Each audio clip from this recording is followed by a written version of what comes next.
Welcome to the Headache Doctor Podcast, where it's our mission to educate and empower everyone with headaches and migraines so that you can break free from a life of fear of your next headache or migraine and dependence on medication, allowing you to thrive in everything you do. Hello and welcome to the Headache Doctor Podcast, where on this podcast, it's our mission to educate and empower everyone with headaches and migraines so that you can break free from a life of fear of your next headache or migraine and dependence on medication. In today's podcast, we're going to talk about military neck. Maybe you've been diagnosed with military neck and you kind of understand what that means. Maybe you've just been told you have a reduced curvature through your spine, and that scares you a little bit. You don't understand where that comes from, why you have this problem, or even what to do about it. So what we're going to do on today's podcast is we're going to talk about military neck. We're going to talk about what it is, the misconceptions or the misunderstandings around it. If you do a Google search on the internet trying to understand it, you're just going to get lost in the weeds. It's not going to be very helpful. And so we're going to talk about why this happens from a physical therapy perspective, from what we know of to be true here at Novera Headache Center after our years of and many patients that we've worked on that have this condition, that present with headaches and migraines. We're going to talk about from that experience what we've learned, and it's going to be very practical for you guys listening. You're going to be able to do some things, change some things at home today, even listening to the podcast, that will help restore that normal curvature and reduce the amount of stress that's running through your spine, causing a lot of these symptoms that you have, okay? So first off, military neck, what is it? Well, it's an abnormal curve of the spine that causes you to look like you're standing at attention. So it's not necessarily that people in the military are more prone to military neck. It's not named that because military members are more prone to it. It's named that because it's like you're standing at attention. It's like your neck has lost the normal, what we call lordotic curvature. And so it's straight. When you look at it on X-ray, MRI, the normal curvature of the neck in particular has been lost. All right. So we're going to break that down, understand what that means. When you do a Google search and try to understand what causes it, the internet says general wear and tear of the bones, ligaments, and vertebral discs can cause military neck. Honestly, that's just, I don't know. There's so much wrong with that statement, and it's so general. It's such a general statement. I don't know how that's helpful to anyone. What do you do with that? I mean, if you've been told you have military neck and then you look on the internet, like that's what the internet's got for you. So you need the Headache Doctor podcast and me to tell you what's going on here. So it also says that people may develop the condition if the vertebrae in the neck become weak and fragile. So what they're talking about there is more like osteoporosis. If later on in life, if your bone density has been reduced and your bones are kind of fragile, you can have these sort of microfractures, which change the like amount of spacing. Well, it's more the bone itself, the vertebrae itself, will become compressed, and it changes the curvature of the spine. But for most people, that's not what's happening. For most people, just over time, the stress on their neck will change the curvature of their neck. And so that's what we're going to talk about. Okay, so when it comes to outside of the internet and providing an actual helpful description of what's happening here, we're going to get kind of nuanced. Okay, so I'm going to talk about different muscles within the body and how they pull on the spine and the function of these different muscles. And so I'll break them all down for you as we go. But let's just do a little test to start out here, because when we think of military neck, we often think of, well, let's say screen time, looking down at a phone. There's images online of people looking down at their phone, and it naturally will reduce the curvature of your neck when you look down. It straightens it out, okay? So is that the problem? Is looking at a phone the problem? Well, I would say that it should play into it. I mean, changing the stress on our neck and moving our head forward, we know that at least a 15-degree forward head position doubles the perceived weight on the neck. So we're adding stress and we're reducing that normal curvature. So if we do that over time, it should impact it. But I think there's something more going on here. And I think it has to do with sitting. And sitting, in particular, when we try to sit and then sit up straight, there are a few things that I think are changing and we're pulling and asking our body to do that eventually leads to us losing the mid-cervical curvature, the curvature through our neck, okay? So let's do a little like show and tell or practice with me. So you're maybe sitting in your car, sitting at your workstation. If you're not sitting, that's great. Keep moving around. But if you're sitting, I want you to walk through this with me. All right, so when we sit, generally we lose the curvature in our low back. That's why we have things like lumbar supports or the chair that will have a lumbar support or the little automatic thing in your car. So when you sit, your low back will kind of flatten out. And maybe your pelvis kind of tips back and you become more of a rounded back, all right? So it's not this, you don't have the nice arch through your low back. All right, so it rounds, okay? So let's go ahead and just sort of slump back into the chair a little bit, all right? So the back just sort of relax against the back of the chair. Now, when we think of mid-back, let's go up the spine. Now, if we're in that position and sitting, and then we try to sit up straight, what we need to do to accomplish that is to pull our shoulders back. And so when we pull our shoulders back, we're actually flattening out the mid-back, okay? Now, it looks like we're sitting up straighter, which in our minds is like, okay, this is a good thing. I'm going to help my neck out by sitting up straighter. But as we continue up the spine, as we've sort of flattened out and lost the curvature through the low back because we've sort of relaxed, we've then tried to sit up straight. And to do that, we pull our shoulders back and we flatten out the mid-back. And then as we go up to the neck, what do you think happens there? Well, the neck will straighten out as well, okay? Because the angle of pull of the muscles from the shoulders are now, they have to rely a little bit on the neck to even just accomplish that upright position.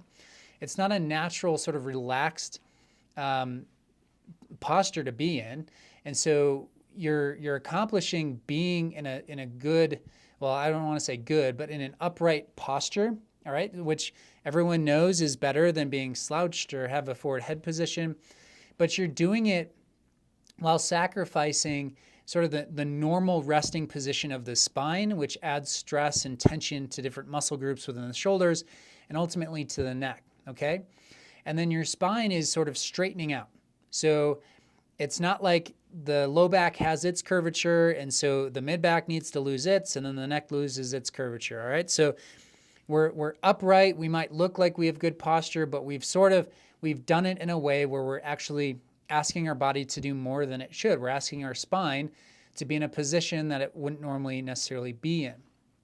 All right, so when that happens, we see two things. We see a loss of curvature through the neck, but also potentially a loss of curvature through the mid-back.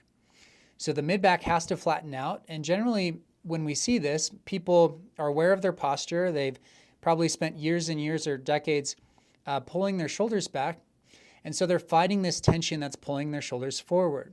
A few of the muscle groups that do that would be the pecs, but also the lats. The lats are really important in this conversation.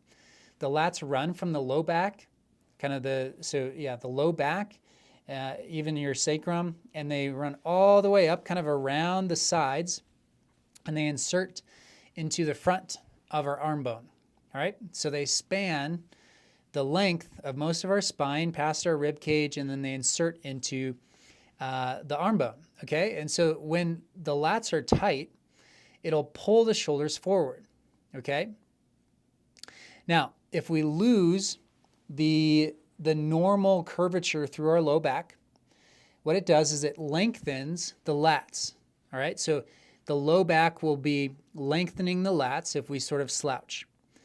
Now, if we try to sit up straight, we're almost like pulling against the lats because when when the lats are lengthened through our low back, they pull the shoulders forward, all right? And so naturally, it makes it harder for us to sit up straight. And that's why we're fighting. We're sort of fighting the lats in order to sit up straight when we're sitting like that. And because we're fighting, we have to use a level of energy and we have to bring in other muscle groups that do the opposite motion. And so oftentimes that would be our upper traps or levator scapula. So some of that tension will translate up into the neck. So those two muscle groups run from the top of the shoulder blade up into the neck, okay? So kind of the middle and upper trap. So think like upper mid back into the neck, that kind of coat hanger presentation. Those are muscle groups that are going to have to do a little bit more work to compensate from the lats pulling us forward. They kind of pull us back and up, all right? So lats pull us down and in, upper trap will kind of, and levator scapula will try to pull us up. So there's sort of that counter force that will translate up into the neck. So what that results in is pain, irritation. You just don't feel comfortable when you're sitting. You have this reduced curvature through your mid-back and also through your neck, and your shoulder blades are starting to wing a little bit. So the shoulder blade should rest comfortably on the rib cage. But because you've sort of lost the mid-back curvature, the ribs aren't necessarily rounded like they should, and the shoulder blades are winging. So the bottom corner of the shoulder blade is sort of like popped up, and you have a lot of tension up high in the shoulder blades. And that could indicate the shoulders aren't very stable. This pattern, this compensation has been going on for a long time. And all of it sort of culminates in the neck not being very stable. And so when you think about what's happening in the neck, well, if you lose the normal curvature of the neck, it's naturally going to rely more on the muscles that surround it in order to have stability. You see, the skeletal structure is set up so that at rest, the muscles don't necessarily have to do a ton. We do have muscles in the neck and throughout our body that help us posturally maintain those positions. But they're not big muscles, they're small muscles, and they're required to do a low amount of load over a long period of time. And so postural muscles aren't impressive muscles. They're not the muscles you go to the gym and try to bulk up on. They're the muscles that people forget about. But because we forget about them, the body forgets about them too.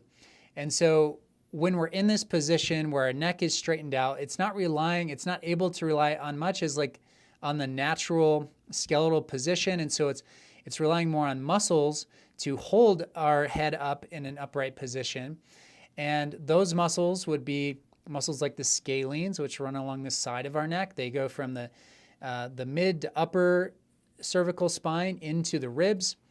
And then the SCM, which is this muscle that runs from kind of the backside right behind the ear, and then it wraps around the side of the neck to the front, and then inserts kind of into our sternum. Okay, so you're probably familiar with that muscle. If you kind of squeeze a trigger point in the side or the front side of your neck, the SCM muscle does stand out on a lot of people, and it's a known site for tension that builds up. And that's because the neck is requiring these other muscle groups for the stability that it's sort of lost because of this reduced curvature, which goes back to our sitting position, that compensation that's happening, trying to be upright, and it just puts more stress on the system as a whole, but specifically these muscle groups, all right? And then you feel mainly that you just are uncomfortable sitting up or really just standing. You're just uncomfortable throughout the day. You have to be moving in order to feel some sense of relief, and because that movement, that dynamic activity is helpful. And so you're not comfortable sitting, you have neck tension, maybe mid-back pain, and your head hurts. You have a headache, okay? So if that sounds like you, I hope that makes more sense, and I hope it doesn't paint a bleaker picture, because I'm going to tell you what you can start doing to correct it, okay? Now, first off, we have to understand is having military neck, having a reduced curve through the neck, is that a problem? Well, one of the things that happens in our healthcare system is you'll receive a diagnosis with no explanation of what that even means. And so you're left on your own to research and understand like how bad of a problem this is. And generally people will, they'll inflate the severity of their diagnosis in their mind, which will make it worse. Fear comes with that, anxiety, all sorts of things that we don't want. So is having military neck a problem? Well, I would say we have to look at the clinical picture of the patient in front of us. So if someone comes in and says, I have military neck, it's not as if it's not as if that information isn't helpful, but I could have an entire evaluation, take someone through our treatment process and get them better without ever them disclosing that they have military neck or not. And that's because, one, we'll be able to tell in looking at their posture and the mid-back and their neck. But two, and it happens oftentimes after people have gone to chiropractors and they'll take an x-ray and it'll show reduced curvature, and they'll say, okay, you have military neck. And it's almost, I don't want to say all the time, but it can be used in that setting as almost like a scare tactic to motivate you to go through their process. But military neck on its own is not necessarily an issue, okay? Meaning you could be pain-free and functional and have a reduced curve through your mid-neck. But if you have it, we have to look at the clinical picture. And so do you have headaches? Do you have neck pain? Are your shoulders stable? Do you have mid-back issues? How does your neck move, and what type of tension are these neck muscles carrying with them? Okay, that's the type of information we're going to want to look for, because that's helpful. Those are things we can fix. Now, when it comes to restoring the curvature to the neck, I will say that so there's different types of neck support pillows and braces and things that you'll lay on that will potentially, it'll just put your neck in a better position. Now, passively having your neck get used to those positions, that's not a bad thing. But the reason we got here is likely because you actively were pulling yourself into this type of posture. And so if throughout the day you work at a desk 8 hours and then you lay on a dental roll or on a device, on a foam roll or something to try to restore the curvature to your mid-neck, I would much rather address all of the things that are causing this and reverse those things as opposed to just get you laying on something that's going to provide a little bit of neck support. It's not a bad thing. It's just I want to look at it a little bit differently so that you know how to help yourself. So how do we solve the problem? How do we address this? Because when it comes to changing posture, it can take a long time. If someone comes in and said, I want you to change my military neck, so like if I get an x-ray in 6 weeks, it'll look different. I don't know if I can confidently say that that will happen, that someone's neck will look different, but their symptoms and what they're feeling should change. Because if we infuse the body with the movement that it's wanting, if we take tension off the lats, if we stabilize the shoulders so that you can sit and you're comfortable, those are the types of things that are important to you. I mean, it would be nice to, have a totally normal looking neck on an image, but as long as you feel okay, those alarm systems in the body, meaning pain, aren't going off, which means live your life and be aware of it and manage it, just like you would brushing your teeth to prevent cavities. But don't fixate on an image that may not look quite right, because everyone has a little bit different looking spine. And so we have to look at the whole clinical picture. And if you're able to find relief and get out of pain and you're functional, I would say largely don't worry about that as much. All right. So we want to first, if we're solving this problem at Novera, we want to address lat tension. So most people we see have a significant amount of lat tension. So if we can do lat stretches, one of our favorites here is you're on your knees and elbows, and you kind of force your mid back up and then sit back onto your heels, and you feel a stretch. Okay. You want to work on breathing as well. So when we breathe, we've sort of trained ourselves most of the time to breathe through our upper chest, through our shoulders. We don't do as good of a job as breathing through our diaphragm or our mid back. And so we want to breathe through our diaphragm. We want to teach ourselves to expand our mid back. And that will definitely help with shoulder stability and recruiting different muscles when we're breathing. And then we want to increase scapular stability. So what that means is if the shoulder blades are winging a little bit, we want to get them to lay flat on the rib cage. And improving the stability and really just getting the body to engage these different muscle groups around the shoulder blade, that's the intent. That's what we want to see happen. And so we have different exercises to make that possible. And then, of course, getting mobility back in the neck, specific segments of the neck, so that the neck can move the way it should. Potentially, with military neck, you've lost a little bit of the nodding that should happen between the head and the first bone. There should be about 10 degrees of forward nodding. If you've lost that, that could also play into this military neck, because when you're looking forward, or when you're in that forward head position, the head sitting on the first bone doesn't have that motion, so it's got to recruit from the mid portion of the neck, and therefore you're going to potentially sacrifice some of the normal curvature just because the upper part is tight. So we want to restore mobility to the neck. We want to increase scapular stability. We want to get you breathing through your mid back, and we want to reduce lat tension. Now, if you have no idea what that means to do on your own, then reach out to us and we'll help you. We work with people virtually from all over, and then, of course, in person here in Colorado Springs or anywhere in the state. We have people that drive in from all over. The thing I want you to take away from this, I want you to be encouraged that if you have military neck, if you've been diagnosed with that, that there are things that you can control.